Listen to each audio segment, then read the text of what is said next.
Alright, hey, HadesOmega here, and welcome to the After Action Review for the Mazzotta Camp Backyard Burner Races Round 6, alright? It was on November 14th, 2021, alright? So this is the last race in the Backyard Burner Championship, and the last race for HadesOmega for 2021, okay? So after HadesOmega's dismal performance in the hairball, I came home with 2 trophies. Look at that. All right, I'm supposed to have 2 of them, but they didn't have the second one, so they're gonna mail it to me. So yeah, check out those videos. But I won the I got the 2nd place in Adult Open with the Sauron Lightbee. There you go. So let's start from the beginning. All right, so the AAR is what was supposed to happen, what really happened, and things we could have done to improve, okay? And so this is the last race of the year. I raced it in the hairball yesterday, okay? So like I had a race yesterday and then I had a race today, all right? Well, it's actually Monday now. But the last one was in Hollister. I came home, I broke the bike, the chain came off. I bent the sprocket too, apparently. So HadesOmega was kind of up in the air whether he was going to take the Lightbee or not, all right? I really wanted to take the Lightbee because, one, this bike did really good in the last race, and 2, it wowed a lot of people, all right? Even yesterday at the hair scramble, a lot of people were like, wow, man, that's a freaking awesome bike, or what kind of bike is that, you know, or where can I get that? A lot of people think like I built this bike from scratch and stuff, you know, like it was a home-built bike. I was like, no, you can buy it from Unicycle and all that stuff. So I'm not gonna lie, man, I probably helped Unicycle sell like more than a handful of these bikes. I'm not gonna lie, dude. Because literally some people came up to me and they said, hey, we bought one after we saw you racing it, you know? So, you know, I don't know, man. It would be nice if I can get a sponsorship from freaking Sauron. Get me a Storm B, Sauron. Anyway, yeah, so we took it out there. HadesOmega fixed it, all right? So what I wound up doing the night before is, so yeah, I prepped it the night before the hairball, and then I prepped it because I messed it up during the Virginia City Grand Prix, and then I messed it up again after hairball, man. So, it was kind of 50-50 whether I was gonna take the KLX or take this one, all right? But I really wanted to take this one. I would like to take the KLX also. I'd like to see how it does over there, you know. I haven't read it on that course, and I'll explain how the course is in a bit, all right? Okay, anyway. Yeah, so how did HadesOmega fix the bike? All right. So the sprocket was bent and it threw the chain, all right? So luckily I was able to recover the chain from the trail because it was like literally right at the end of the course, all right? So I knew where it is, and people said they saw it, and it was like embedded into the ground, all right? Because it was muddy and I guess people had ran it over and stuff. So, and I was like, and I knew it, like, after I threw the chain, I was like, oh, I think it's time to get a new chain and sprocket. That's what happens to your Lightbee when your sprocket is worn out, or it's warped, or bent, or whatever. It can throw the sprocket when you jump the bike, okay? It's happened before with my 62 sprocket. I'm pointing it to it. It's like it's in my broken parts collection over there. My 62 sprocket got bent or warped or whatever, and whenever I launched the bike, it would throw the chain, okay? So if you got a situation where the chain is like tighter in one area than the other, like a lot tighter, okay? That means your sprocket is like lopsided or something, okay? And it could throw it could possibly throw that it could possibly throw your chain off, okay? It could derail your chain, and you don't want that. So that's why HadesOmega is kind of scared to jump this bike sometimes. So definitely I was scared to jump it today, all right? I didn't know. I was like, keep the bike on the ground as much as possible, man. I don't want the chain to come off during the race, okay? So anyway, I lost the master link. I don't know what happened to the master link, and I bent the sprocket. So, and I was like, oh damn, that's just another thing. Like, yeah, we should ride the KLX, okay? The HadesOmega is like trying to trying to milk the light beef for like everything it's got for me till the end, till the last race. Is going to say I don't got another chain and I got no other sprocket. All right, you can bet that before the next races next year, HadesOmega will have a new chain and sprocket for his dirt chain. Okay, yeah, we're gonna get new chain and sprocket. I like when you twist, when you turn or you try to bend the chain left and right. Okay, not like, you know, the normal direction, but like torsionally, you can feel it. It's got a flex to it. I was like, it's not supposed to do that. It's supposed to be straight, right? Yeah, it does. So I was like, man, that chain is done, all right? And that's it. I'm not gonna lie, that's something HadesOmega should be keeping up on, all right? Chains are cheap for a light B. $15, $20 for a brand new chain, you know? They're cheap, so, you know, they're very disposable is what I'm gonna say, all right? So you should be, you know, HadesOmega should be replacing that chain more often, as I want to say. I know it's the primary drive chain, and it's a better chain, you know. And speaking of the primary drive chain, yeah, it's on there. It's really loose, all right, but it didn't let me down, all right. That 219 chain kit, it hung in there. I'm quite impressed with it. Okay, it's still got teeth on it. It's still got teeth on it. It's not like a razor tooth type now, but there's no more adjustment left on it, all right. That chain, it just stretches like a whole lot, I guess. It's either the chain or the sprocket. If I could take like a link off of the chain, maybe I could get it to work again, man. But because the sprocket still looks okay, I'd say it's still got a little bit of life left in it. But it's just there's no more adjustment on the motor. So it's a good thing it hung in there today. So I was really worried that and the other, and it would throw the chain if I jumped it. Okay, so I fixed it. All right, the sprocket, I looked at it and I did the thing. I spun it and I got the marker and I tried to put it closer to the sprocket, and then it would touch the parts that were bent. I was like, okay, well, you need to bend those parts back to make it straight.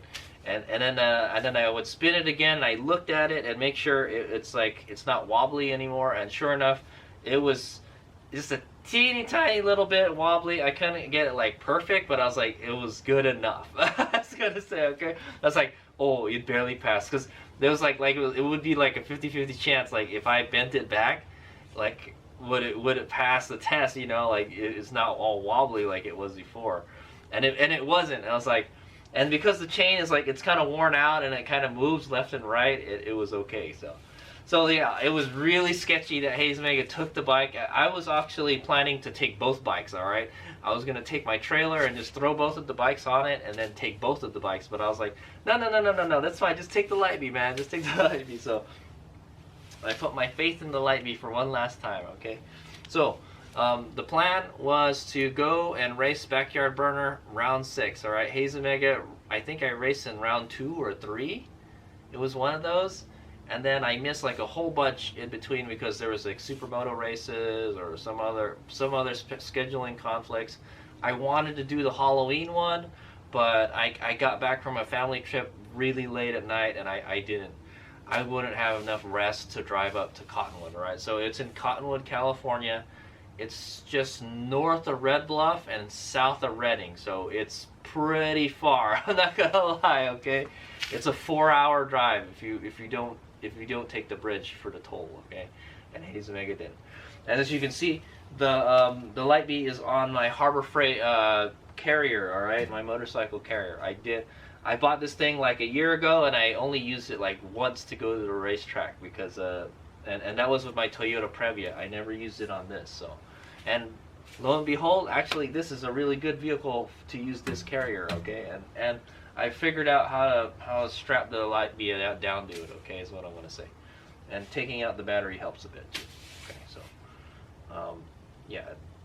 So yeah, I threw it on this like at 4 o'clock in the morning, and we drove on over there. And so the registration didn't start until didn't end.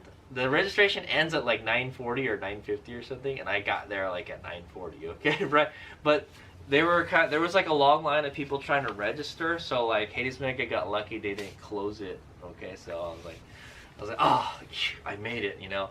Last time I made it right when they opened the gates, so I this time HadesOmega kind of procrastinated. I'm not gonna lie, but yeah, I wanted to get some sleep. I was tired. I was working on the bike all night last night. and I only got like 4 hours of sleep, all right, until like we had to go put the bike on the thing and go, you know. and I found out the RAV4 doesn't get very good gas mileage if you're doing 80 miles an hour with this on the back of it. Okay, I think it's because this sticks out on this side a lot. It creates some drag, you know. At the other side, I don't see it at all. So, yeah, I heard that you can shorten these trailers. Anyway, that's besides the point. Me and the bike made it there fine. All right. So the plan was to take 2 batteries. They were going to be pretty much fully charged. All right.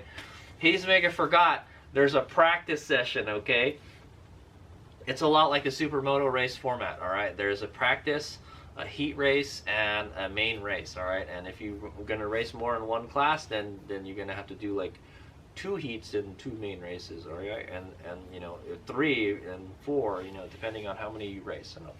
But yeah, all HadesOmega's bikes would have to be an adult open, because if I put the 140, no, yeah, the 140 it's too big, yeah, because you would be racing the 140 and 150, so I think the KLX 170 would do pretty good in that race. I would like to see how it would work, you know, but.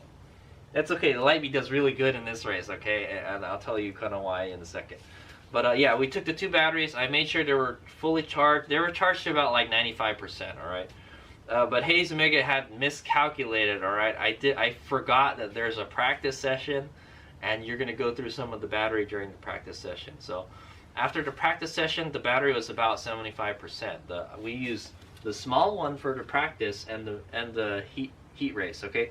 So the good thing about the heat race is it didn't really count, all right? It's just kind of like a practice or a warm-up race, all right, is what it is. All right, and then, so for the main race, HadesOmega's plan was to use the big battery, all right, and then keep it fully charged. Because you want the most power, right? Like, use the bigger battery. HadesOmega, it'll give them power, more power, longer. More power, baby, right? Okay? And then, so yeah, I remember it was like last time, it was just like a lot of waiting and waiting. You were watching other people race, and then you were just waiting and waiting. It's like I get really anxious when it's time to race. And then to make it worse, so we had to race after lunch too. Right after lunch we went. I was like, no man, come on man. That's like the worst time to go racing. You just ate and you're kind of lazy from after eating lunch. So yeah, I made sure not to eat too much lunch, but I was like super tired when I got there. I really wanted to just take a nap or something, okay? And yeah, so practice rolls around and we get the Lightbeat out there, boom, all right? And the plan is to just go out there. Well, the plan is Hawk goes around the track. I didn't get to walk the track, okay? I got there too late. They were walking the track while I was registering for the race. Okay, so I didn't get to walk the track, which is bad because like you don't know what's up. You know, you don't want to race on a track you've never been on before, right?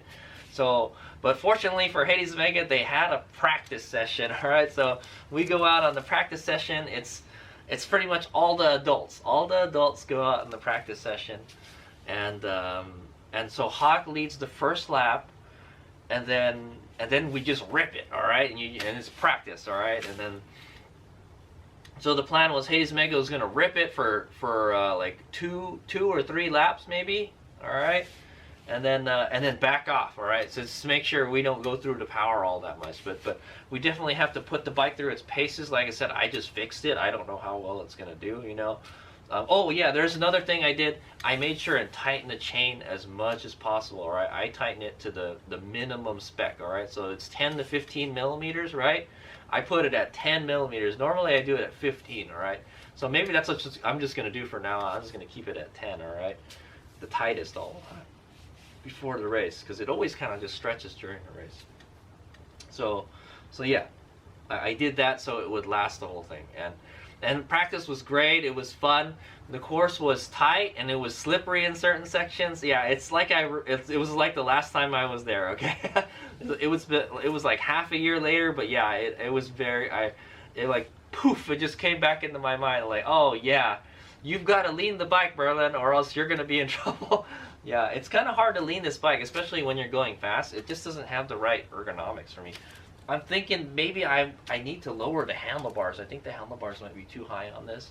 If I could lower the handlebars, it might be better. I might be able to lean it better, you know. But anyway, yeah, really tight turns. You really have to just back it into the turns. Like that's what I did. I made heavy use of the regen throttle. All right, my regen throttle was money in this race. All right. That's the way I race it.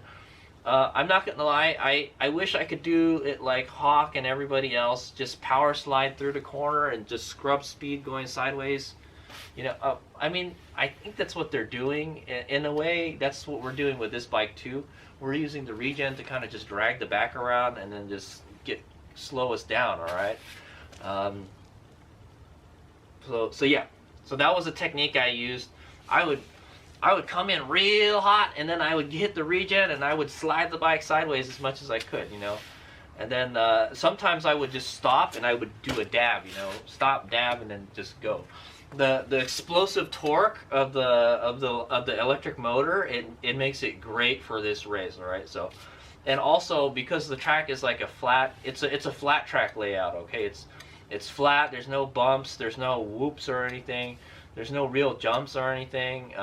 Yeah, there's like some kind of like speed bumps or something. Those are the only things you could really get air up. There was a tabletop, but you couldn't really get air on it because it's rounded off a whole lot. If it had a sharper lip to it, oh dude, you could launch it on that tabletop. Though I couldn't really get much air on it. But the plan was not to get air. Okay, that was the plan. I got a teeny tiny little bits of air. I had to push it. All right, I had to push it during the practice, and I was like, oh yeah, it seems okay. Okay. It seemed a little slower with the small battery too. I think during the race.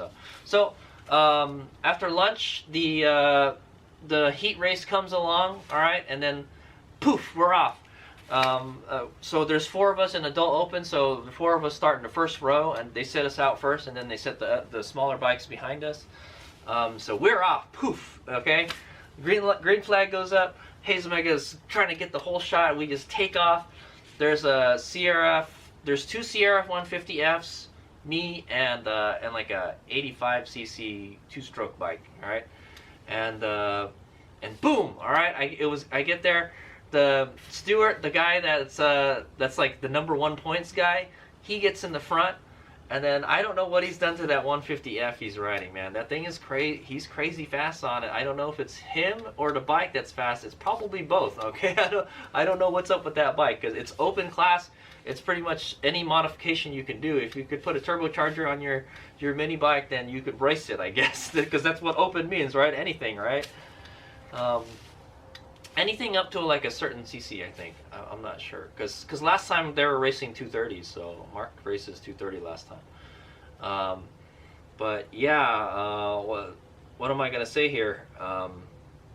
Yeah, okay, so boom, HadesOmega got a good start. All right, a good start is the key to get, you know, to do good in this race. All right, because I know that from the last time. Because if you can stay in the front, you know.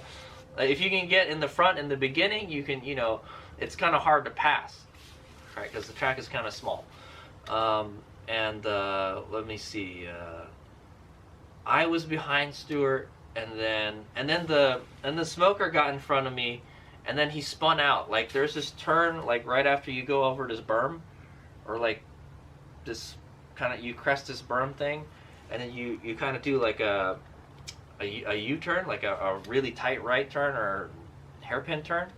And it's really slippery in that section. If you don't counter steer the bike right, or like if you get on the throttle too much, it'll just slip out from under you. And that's what happened to that 2-stroke bike.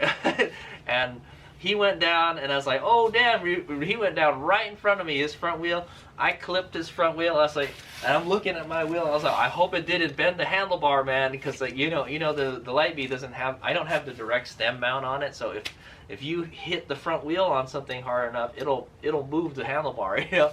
But then no, sure, it was fine, all right. And I took off. It slowed me down.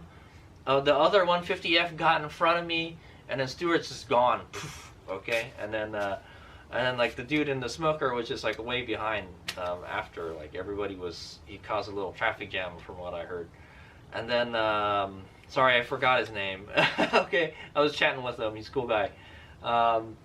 And yeah, so it was just, and then I was off. All right, that's it. And then I'm just doing the thing. I'm trying to go as fast as I can. I managed to pass the other 150F. All right. And then so I was behind Stewart. I honestly, I don't even know what I finished in that heat race. They didn't even go over like what you got. I don't even think they scored that race. It's a warm-up race, all right. But I think I got second. I came in behind Stewart again. Okay. Yeah. Okay. If I hadn't passed that other bike, I would have came in third. All right. And then so the main race comes along. We're waiting another like hour or two, and then it's time for us to race. The sun's coming down, is what I'm gonna say.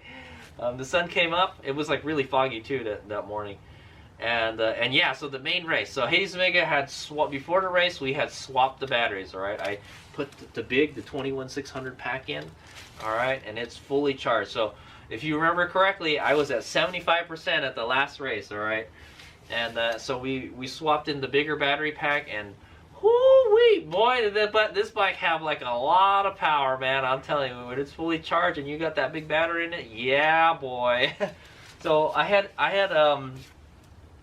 had flashed the newest NXT display firmware on there, and it's just like it's way too much power, like, and the throttle is like super touchy, and I knew I needed that for this race. Okay, I needed that instantaneous power, you know, to just dig me out of the corners, all right? And it worked beautifully, man.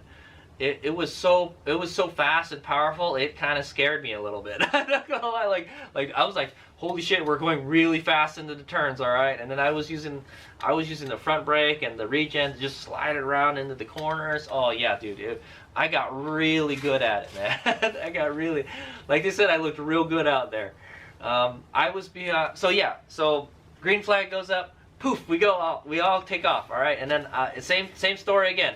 Stewart in the front, and I'm right behind Stewart, and then the other guys are behind me, and then I guess I felt a wheel brush up on my leg, like as we went around that turn where there was a pile up last time, and then that was it, but I for the whole race, I heard something. I heard like a 4-stroke behind me the whole time. There was something behind me, but I couldn't see it.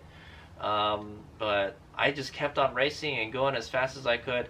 Man, this thing is crazy. When it's like a point and shoot. Once I get the front where I want it, and I just twist that throttle, it takes off like a freaking rocket. Sometimes the front will come up. All right. Like I said, it's mostly flat. And it was really, the surface is really damp because it kind of rained the earlier in the week, so it was pretty damp, but not really that damp. It was pretty dry by the time we raced the main race, is what I want to say. So it was a little bit slippery, all right. But yeah, as long as you make sure you counter steer the handlebars, you know, I did the flat tracker thing. I would on some of the turns I would drag leg, all right, or I would stop and then just do, you know, I would do a dab, you know. Yeah, so if I got the bike like so slow, like I would do like a dab, all right, like to make sure I don't fall down, all right, so I don't spin out. And you have to be really careful with the throttle, all right. I remember that slippery corner. I think if I goosed it like right out of that corner, the bike would just spin out, all right. Or it would just pop a wheelie or something, you know. But yeah, these tires did great. They had really good traction. Too much traction, if you ask me. I really like this Shinko F456. This is a great front tire. I wish I could have it on my 21-inch front, but it won't fit on this bike. So,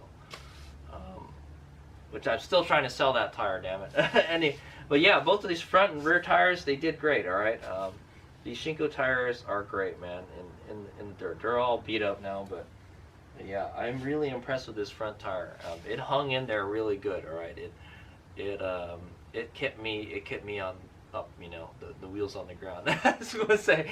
All right, but yeah, the bike had a lot of power, and throughout the whole race, it had, you know, it ran perfectly. All right. Generally, like by the end of the race, you'll feel it. Like the bike will start slowing down. The regen will be weaker, but not in this race, man. The bike was just excellent. I couldn't ask for a better, you know, a better race with this bike. Okay. Because I know how it behaves. It gets slower after a while, but it didn't this time. I was like, wow, it is running really good. And like I didn't have any problems with the chain. I was jumping the bike a little bit. I didn't have any problems with the primary drive chain. It worked great. All right. So that guy, and then so we just kept on going and going. I followed. I was behind Stewart for like I mean I was behind him the whole time. Okay, but every lap he would just slip farther and farther away. Like literally. Like, he would just start sliding the bike, like, well before the corner entry. Well before you got into the corner, he's already going sideways, you know. Just like, kind of like what Hawk does is what I'm going to say. HadesOmega could kind of do that, but not really, you know. But it would be interesting to see how it would be if you tried to race that track with a road race line, all right? So what I would do, I kind of do like a hybrid of the road race style, all right? So I would go wide and then come in, all right? But then when I started to come in, that's when I would start backing it in, all right? I would slow it down, or sometimes I would try to take the supermoto line, like take the inside line and just like try to scrub speed going sideways in a turn, like a rally car, you know, that type of deal. I you know, HadesOmega does different stuff, all right? I don't have like a certain style, like. Well, I guess that is my style. Like I use both the road racer style and both supermoto style. You know, the leg out, flat tracker style, that type of stuff. Okay, but yeah, man, it was a whole lot of fun, and the bike hung in there. It didn't break this time, so I really good job, buddy. Way to finish the last race strong. All right, so that was the last race, and I came in second. All right, I didn't. HadesOmega did a good job, all right? I kept the bike up, all right? No crashes, nothing. The bike ran spectacularly. It ran so good that after we got off the track, I did a victory donut because I was having so much fun. So all I can say is like, yeah, after yesterday's kind of sad display at the hare scramble, this was definitely a better way to end the day and the race season, the race year for me. So I would say, all right. So yeah, I got a trophy, all right. This is not that trophy though. So I came in second, all right. I came in behind Mr. Stewart on the CRF 150F, all right. It's a CRF 150F, guys. I've ridden one before. They're not very fast. I'm not gonna lie, dude. It's these freaking Hondas, man. I'm telling you, the Hondas are no joke. All right, the legendary XR100 was out there too, the white bike. But I didn't let him pass me this time. Haha. So that's a good thing. Yeah, he said we were just too fast. They can't keep up with us. So I think that's good. In the last race, I think I did really good in this race. I must have improved because I remember Stewart, the guy in front. I think he lapped us. Yeah, he lapped us in the last race. But this time, I was behind. He never lapped us, all right? Maybe he did. I don't know. Maybe that's who was behind me. Yeah, that could have been it. He could have lapped us. I'm not 100% on that. I don't know who. Somebody was behind me, but I don't know who it was. I thought it was Hawk or somebody. Just kind of like, you know, behind my back and stuff, that type of thing. Yeah, I don't know, man. I couldn't see who was behind me. I wish I had a camera mounted to the back of my bike so I could see the action back there. Yeah, that's what I'm gonna say. But yeah, it was great, man. And so I took home the second. Well, okay, I didn't take home the second place trophy because they didn't have a second place trophy for me. so I did get to stand up on the podium. All right, I'll see if I can get that picture.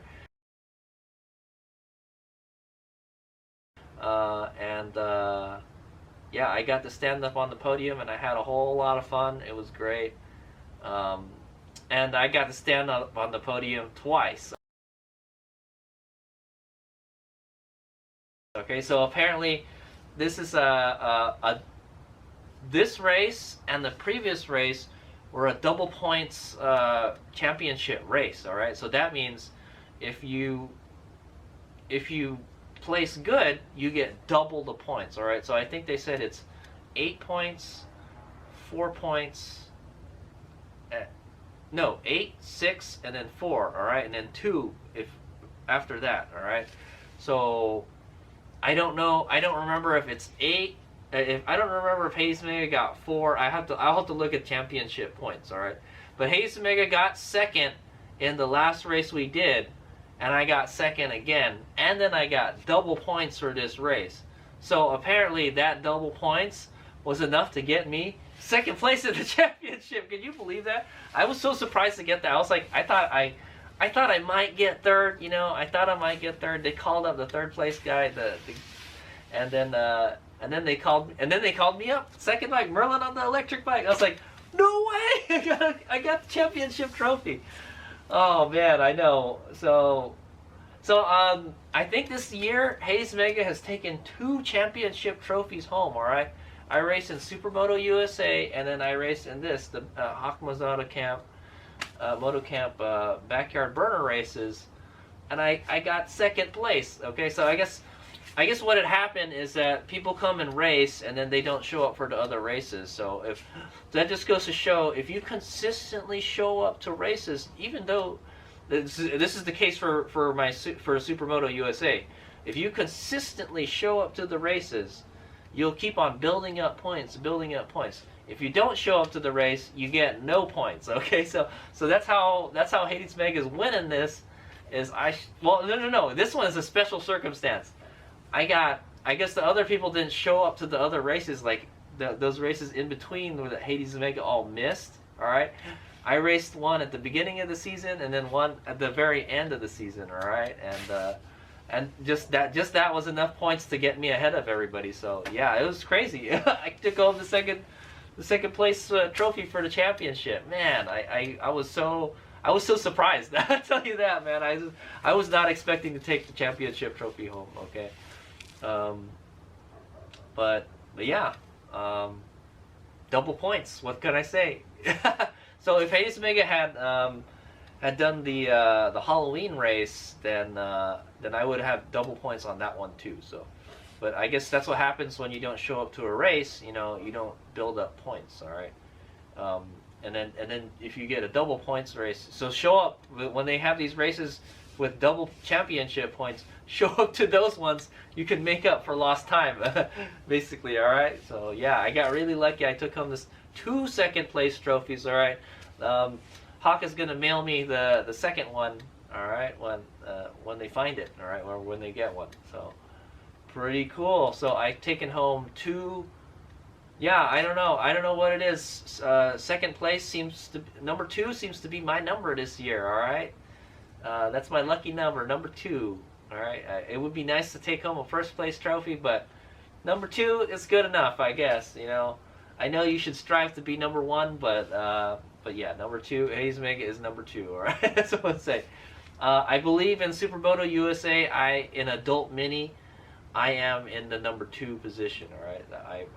I think I'm taking home the second place trophy for Supermoto USA also. So there you go. I got second place in 2 championships this year. What better way? You know, what could you ask for, man? And I did it on an electric bike. All right, and I wowed a lot of people. It's something different, you know, and that's what I like about it. All right, it's something different. All right, it has its advantages and disadvantages. All right, and you just gotta make up for the disadvantages and then build up on those advantages. All right, and this bike did great. All right, and I have to say, like, having the 2 batteries is if you're going to be racing an electric bike, you got to have more than 1 battery. All right, it would be good if maybe you had 3 batteries. All right, but I did not bring my generator or charger. All right, I did not plan to charge anything. All right, I made sure I charged these batteries before we came to the race, and then we just used them. Right, I knew the races weren't going to be very long. Okay, so I think we're about 60 or 50% on the smaller battery. All right, the 18650 pack after the practice and the heat event, and then for the mainer race. This one is saying 80, like 82. I think it was 80 or 82. It says 82 right now. So, you know, the voltage rises a little bit after.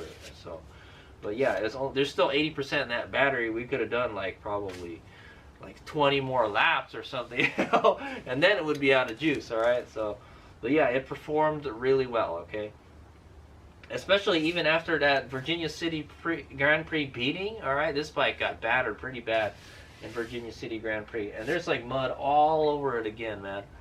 So yeah, mud is my nemesis. The good thing is it wasn't it wasn't swampy like it was last time. Not a big fan of riding in the mud puddles and all that stuff. Okay, there was a couple mud puddles out there.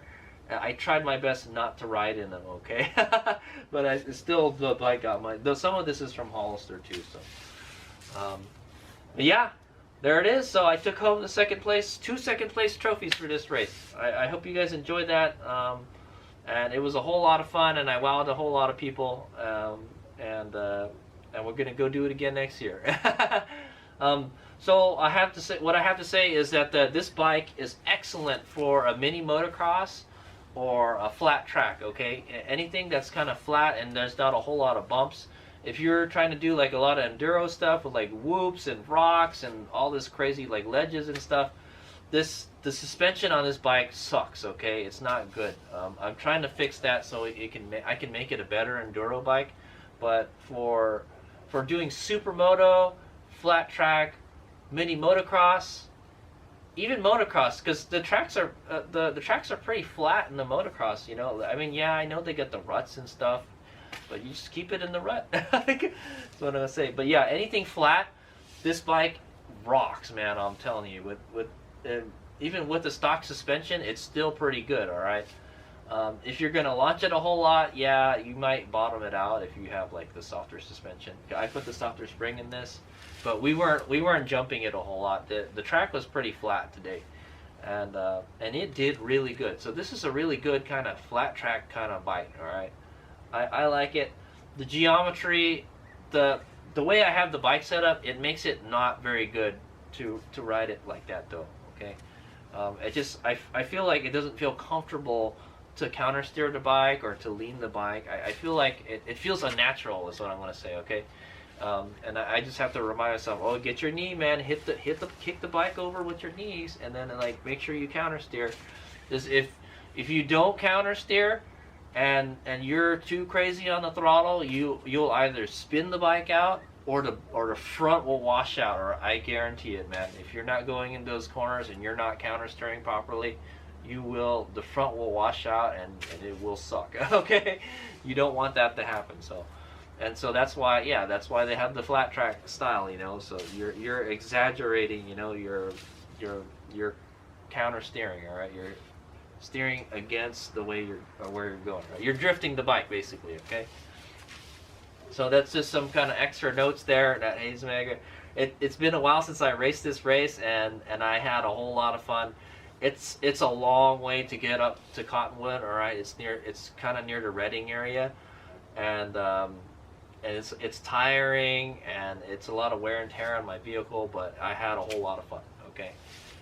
And I showed the locals what the electric bike can do. That's what I say. I don't know how many people ask, like, what is this bike?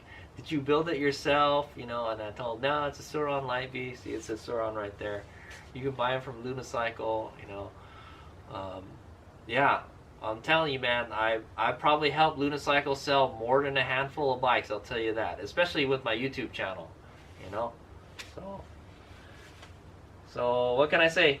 I'm still pretty happy with the Sur-Ron, but I'm not gonna lie, the Sur-Ron is pretty battered and beat up. So what's next? We're gonna install the new fork on this guy. We're gonna refresh the front, and then we're gonna take care of all this drivetrain, worn out drivetrain. Okay, I think I'm gonna go back to the belt. All right, because I think this chain is just not durable enough. All right, it wears out too fast is what I'm gonna say. This DB off-road chain is good. All right, chain kit is good. This is much better than the Lunicycle one. All right, and then we need new chain and sprockets for the dirt wheels, and then we got to clean up the bike. Yeah, the bike after all the beating that I've given it the last couple months, man, especially in October, I had like races every weekend. it performed well. Okay, yeah, the tires wore out, and I had to buy new tires, and then I got that 21-inch front, and then the muddy race debacle, and yeah, dude, I'm telling you, it had not been, the last couple races had not been good for HadesOmega. Okay, and it was just kind of made me sad a little bit. But today it got my spirits up a little bit. Okay, so that's what I was saying. It's a good way to end a race year with a second place trophy in a championship and a race. So okay, so that's the AAR for the Mazzotta Backyard Burner Race, round 6, November 14, 2021, and that's pretty much a wrap for 2021 racing season for HadesOmega. I'm not planning any kind of other races for the rest of the year. I'm planning to work and save money so I can pay for this RAV4. That's what I say. All right, it's an excellent vehicle, but it costs a lot of money. Okay, and HadesOmega is really broke. So yeah, every little bit of those YouTube earnings makes a difference for HadesOmega. That's what I say. So thanks for watching my videos. And yeah, so that's the last one. And then HadesOmega's gonna play catch up on a whole bunch of other stuff. So, oh yeah, by the way, if you're wondering what kind of speeds we were hitting out there, that track was pretty. Not only was it technical, it was pretty fast in some sections. All right, there's a kind of long, kind of sweeper section that you can get a lot of speed on, and my GPS said we were hitting 46 miles an hour on it. All right, that's the top speed for a stock store on it, right? And I'd imagine HadesOmega really wasn't pushing it that hard during practice. We're probably getting close to 50 miles an hour in the main race. All right, HadesOmega was really letting it go. Okay, all right, yeah. So that's my guess. We were doing about 50 miles an hour. I didn't have the GPS with me during the races. All right, I only had it for the practice so I can get the tracks. All right, and then so I could kind of tell how I was doing, and it said 46 miles an hour. All right, so I'd imagine 50 plus. All right, all right, he's big out.